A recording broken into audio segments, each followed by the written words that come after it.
Hey guys, welcome back to DJ's Workshop. Today I'm going to do a little video on my Wheel Horse tractor. So last week I went to go cut the grass and the tractor didn't want to start. I would turn the key and nothing would happen. So I'm doing a little diagnostic today and I've actually already figured it out, but I just want to show you the steps that I went through to figure out what was going on with it and how I fixed it. So stay tuned.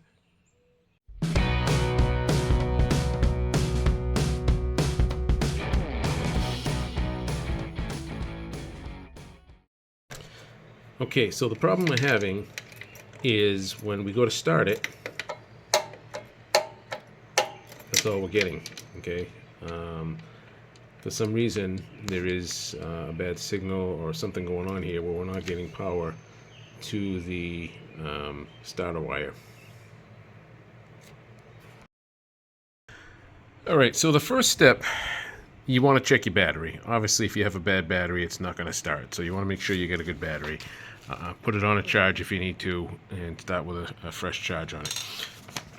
Okay, so the next thing I did was I went online and I actually printed out the wiring diagram for this tractor. And I'm going to start at the battery and kind of work my way down the line.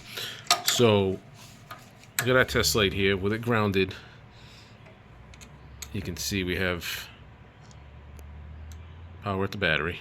Okay. And if you follow the chart here,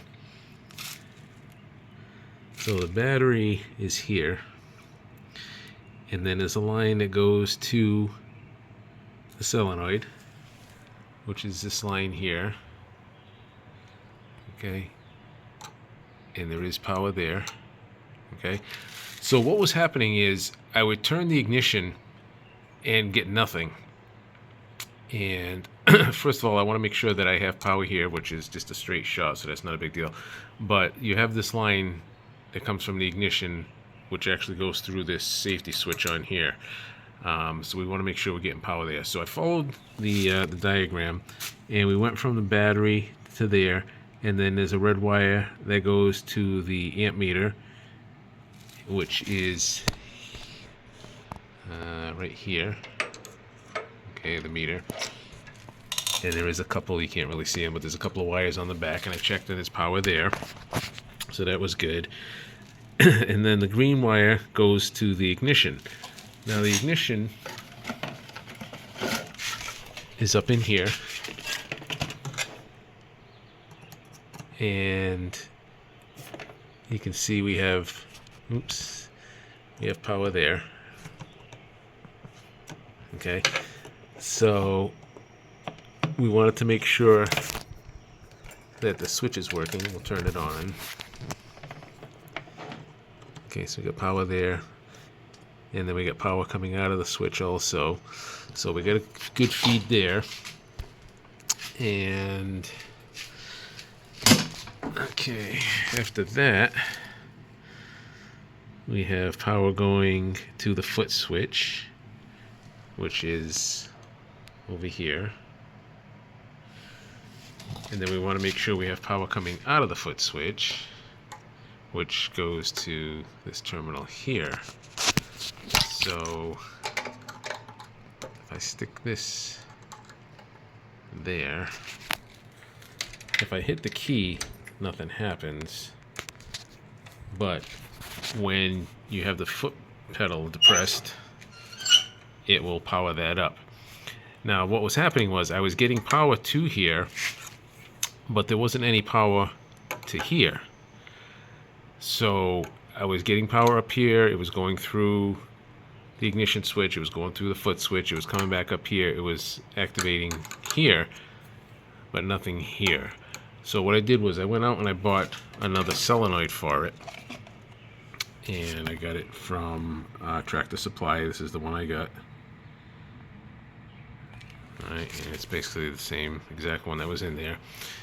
And now when I turn the ignition, I have power to this terminal, which goes to the starter and allows it to start.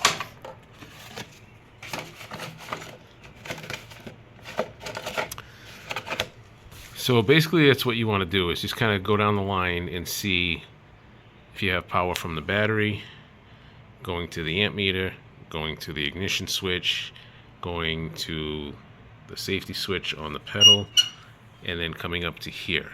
So if you get power all the way up to here, but there's nothing coming out of here, then more than likely you got a bad solenoid. So I put a new one in there, and now it starts up and everything's back to normal.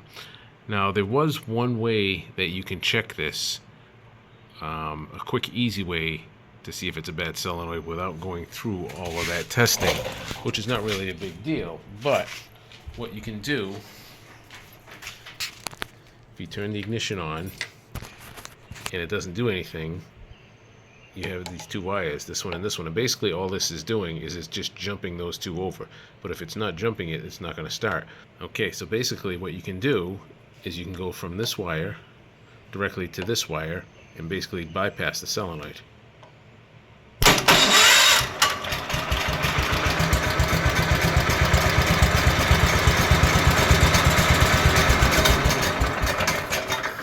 So if you turn the ignition switch and it doesn't work, or you just get a clicking noise or no noise at all, try doing that. Try jumping from there to there. If it starts, then you know everything else in the system is good and the interruption is at this solenoid switch. So try putting a new solenoid switch in there, and that should solve the problem for you. If you do that and it still doesn't start, then maybe you have a bad power feed somewhere else down the line.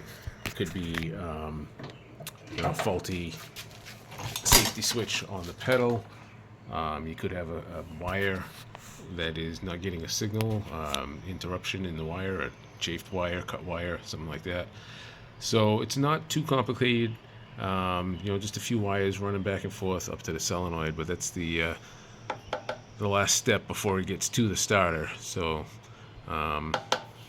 you can jump it like that to check it real quick and easy. If it jumps, then I would replace the solenoid. If it doesn't, then just check your wiring. Okay, so now that we have the new solenoid in place, we're going to go ahead and try to start it.